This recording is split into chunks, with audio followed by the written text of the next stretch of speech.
Hey y'all, I want to talk to you about something that's really serious, okay? The news media constantly is talking about trans women getting killed. Here to help us bring attention to the fact that this year alone, at least 18 transgender women of color have been murdered. It's not just murders. Countless more of my trans brothers and sisters have survived brutal attacks. It's a subject deeply personal to me as someone fighting for transgender visibility, with many in my community wondering, am I next? And I think that is horrible that anybody has done it, woman or man. But I want to know why we're not talking about 3 is the number of women that are murdered every day in America by an intimate partner.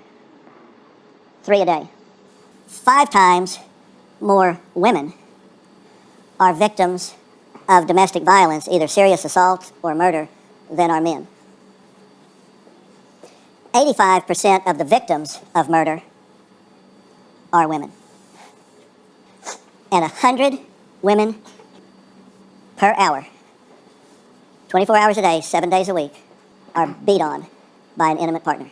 3 women every day die by their partner, okay? 18 trans women have been killed, 12 men have been arrested for their murders, and out of those 12 men, 8 was the transgender's boyfriend, was their partner, was someone they was in a relationship with.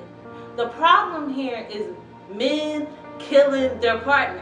But in the last 2 years, almost half of the murders in the county are due to cases of domestic violence turned deadly. We keep tackling the domestic violence issue, and we just can't seem to make any headway. Spinning the narrative that people are just going out there killing transgender women is the wrong narrative to spin. Because one, you're making trans women afraid when they should be afraid of getting in these bad relationships that are killing them. The survey also found transgender domestic abuse victims are more likely to experience violence in public. Breaking it down by types of violence, 20% of LGBTQ victims experience physical abuse, 15% have been verbally harassed, 11% reported violence involving a weapon, and 4% experienced sexual violence. Very few scholars have taken the time to dig into why this happens.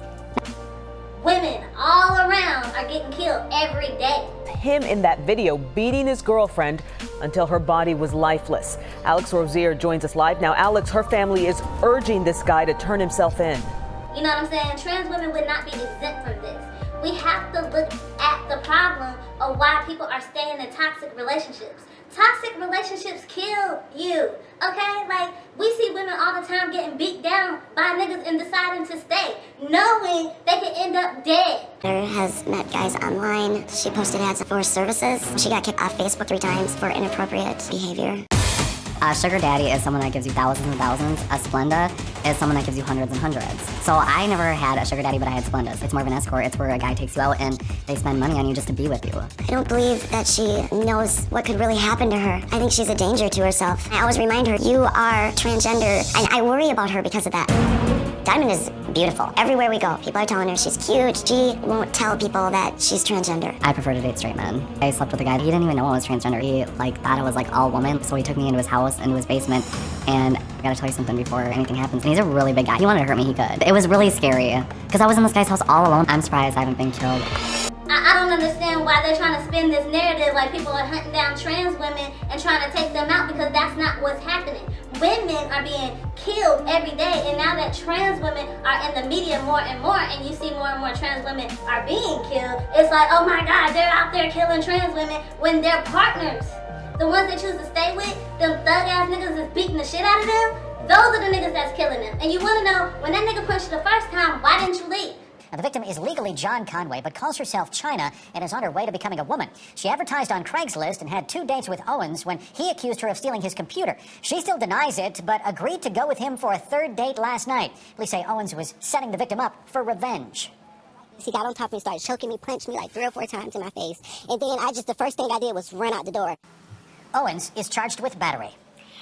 Why are you thinking about going back to the nigga that was beating your ass 10 years ago? Those are the questions we should be asking our trans women girlfriends when they're in abusive relationships. Okay, where are your friends trying to help you get out this toxic relationship that you're in that can help you save your life? Because the last Mexican girl that got shot here that survived in Dallas. Yo emocionalmente me siento con un trauma irreversible. Algo que yo no le deseo a nadie en el mundo. Absolutamente nada. ¿Por qué?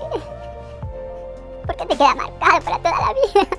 Yes, she said she was out there on the streets being a prostitute, which is a dangerous lifestyle. Cherise Monet's tears are for her friends, Ashanti Carmen and Zoe Spears, shot and killed 2 months and 3 blocks from each other this spring along the D.C. Prince George's County line, in an area known for sex workers and the transgender women who often provide the services. Monet is one of those women, working the streets 3 nights a week, turning tricks or dates, as she calls them, around 5 times a night. In fact, that's what she was doing in the exact same area as Ashanti and Zoe when they were murdered. So what happened to Ashanti and Zoe doesn't have you rethinking any of this? It does. It does. And it still tells me that I still have to survive because there's no one opening the door for me. It's not sex work, it's survival work. She calls it survival work because of the challenges she says trans women face, like finding a decent 9-to-5 job where they're accepted, and the scars many still carry from being ostracized by family and friends when they came out. Monet says there's also the high financial cost that comes with transitioning from one sex to another, which can reach into the tens of thousands of dollars.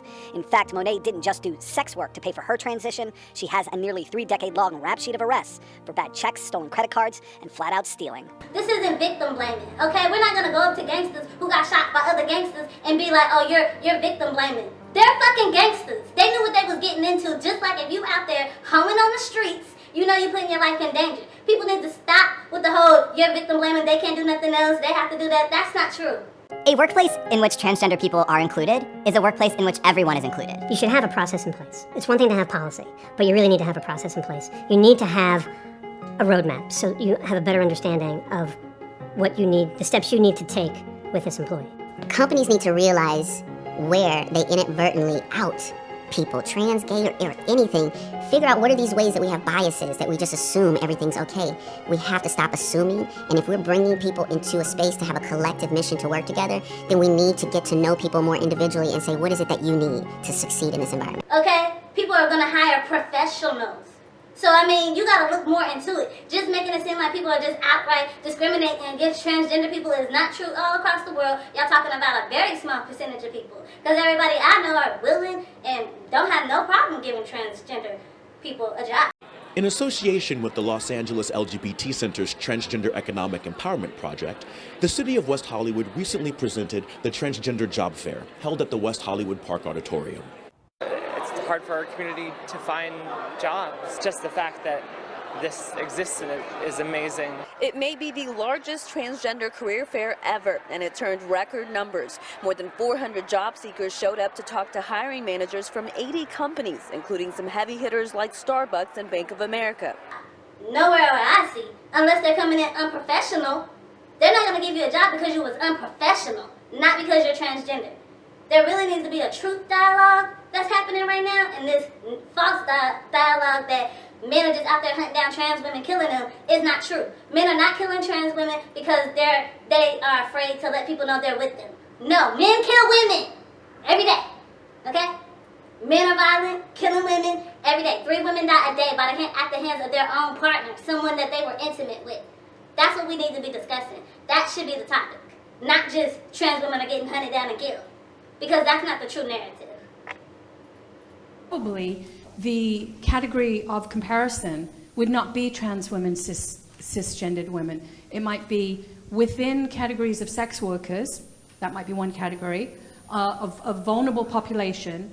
How many of those women who are being murdered are trans women who are being murdered probably because they're trans, right?